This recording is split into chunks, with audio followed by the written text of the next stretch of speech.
ringnya. Kalau tadi listesis hanya pada pergeserannya itu pada korpus vertebra, ya. Kalau ini karena adanya fraktur, ya. Jadi mirip sebenarnya, ya, mirip terjadinya spondylolisthesis. Ya, tapi ini lebih cenderung pada pars artikular. Bisa saja tidak terjadi spondylolisthesis karena spondylolisis. Ya, yang muncul lebih utama adalah karena adanya pain atau nyeri. Ya, ini gambaran anatomi. Saya percepat saja di sini. Terutama pada orang dewasa, ya, biasanya tanpa gejala. Itu tadi, ketika dia mengangkat tiba-tiba saja bunyi tok. Setelah itu nyerinya hilang, lama baru terjadi. Ternyata apa yang terjadi? Terjadi kompensasi pada persendiannya, ya, terjadi penebalan di sini, kapsul-kapsul, ya, terjadi fibros tisu, ya, atau kada kalus yang tebal, sehingga menyebabkan terjadi tekanan pada perut, ya. Nah, paling sering pada lumbal 4 dan 5, ya, terutama pada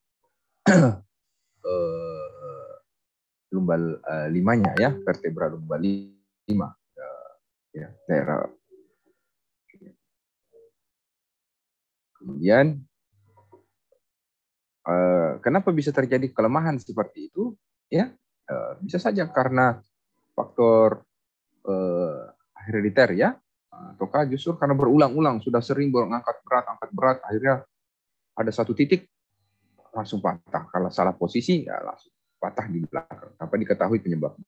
Nah, seperti ini, kemudian spondylolisis, ya. Ketika terjadi pergeseran ke anterior sudah disebut sebagai spondylolistesis. Oke. Nah, gejala kliniknya yang paling menonjol adalah nyeri, ya, nyeri. Ada neurogenic pain, biasanya menjalar ke kaki, ya, menjalar ke mana? Kenapa nyeri radikular ini lebih atau menjalar ini lebih menonjol? Ya, karena memang dia kelainannya adanya pada foramen intervertebralis ini, ya, tempat keluarnya root, ya, tempat keluarnya root dari nerve, ya. Nah, sehingga ini bisa tertekan. Nah, kalau pada spondylolistesis bisa saja ini tidak tertekan, ya, bisa saja. Tadi kan disebutkan bisa tanpa gejala neurologis yang berarti, ya. Nah, tapi jika sudah ada tekanan di sini juga, maka itu kemungkinan disertai dengan spondylolisis. Ya, ya, ini cukup kalian hafalkan, bukan cukup, kalian harus tahu ini, ya, untuk inervasi masing-masing, terutama untuk dermatomnya, ya, daerah kulit mana saja yang dipersarafi, ya, area-areanya.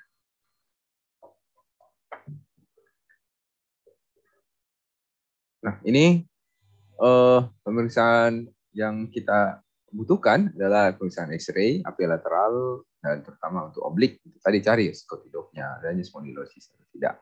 Kita perlu MRI, mieloradiculografi. Mieloradiculografi ini dengan pemberian kontras, kita foto pasiennya, akan kelihatan sumsum tulang belakang, ya, mielumnya, ya, medula spinalis akan kelihatan sampai ke akar-akar itu bisa kelihatan tanpa terganggu dengan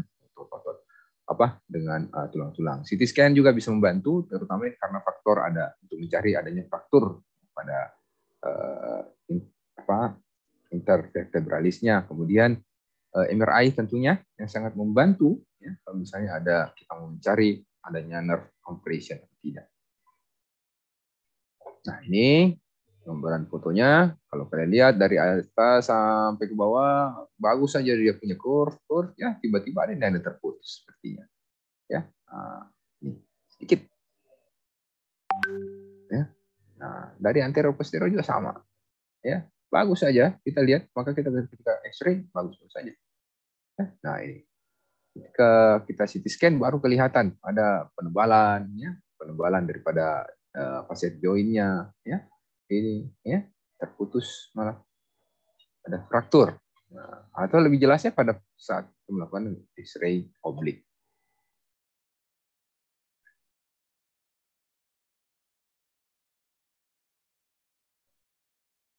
Ya, ini MRI-nya, maaf gambarnya tidak terlalu jelas. Nah, terapinya biasanya kita imobilisasi dulu. Begitu dia fraktur, atau ada nyeri, nah, istirahat saja dulu, istirahat baring beberapa saat. Ya, bisa sampai 2 pekan, ya, tidak dibatasi aktivitasnya. Ya, kemudian kita berikan analgetik, ya, kemudian kita neuroprotektor juga bisa diberikan. Ya, kadang kita melakukan instrumentasi ataukah pembedahan jika memang kompresinya itu sangat berat, ya. Untuk fase akut biasanya kita cukup minta untuk istirahat.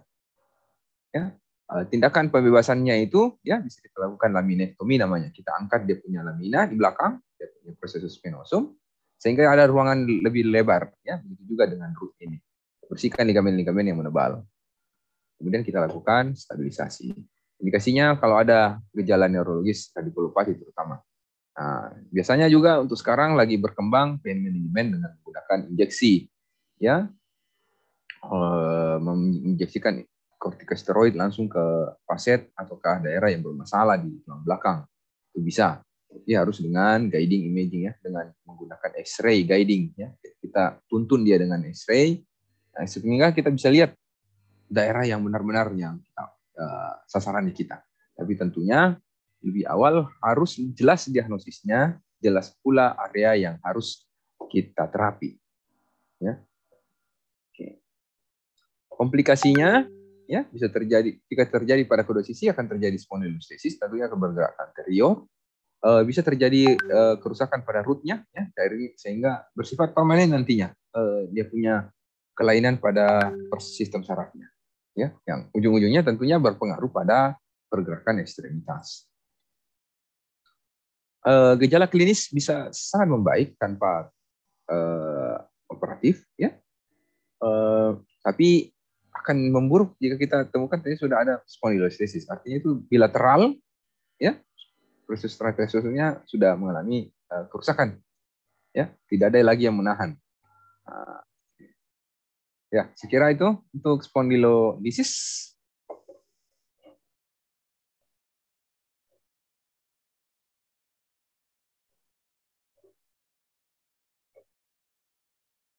Selanjutnya tentang herniasi nukleus pulposus. Ya.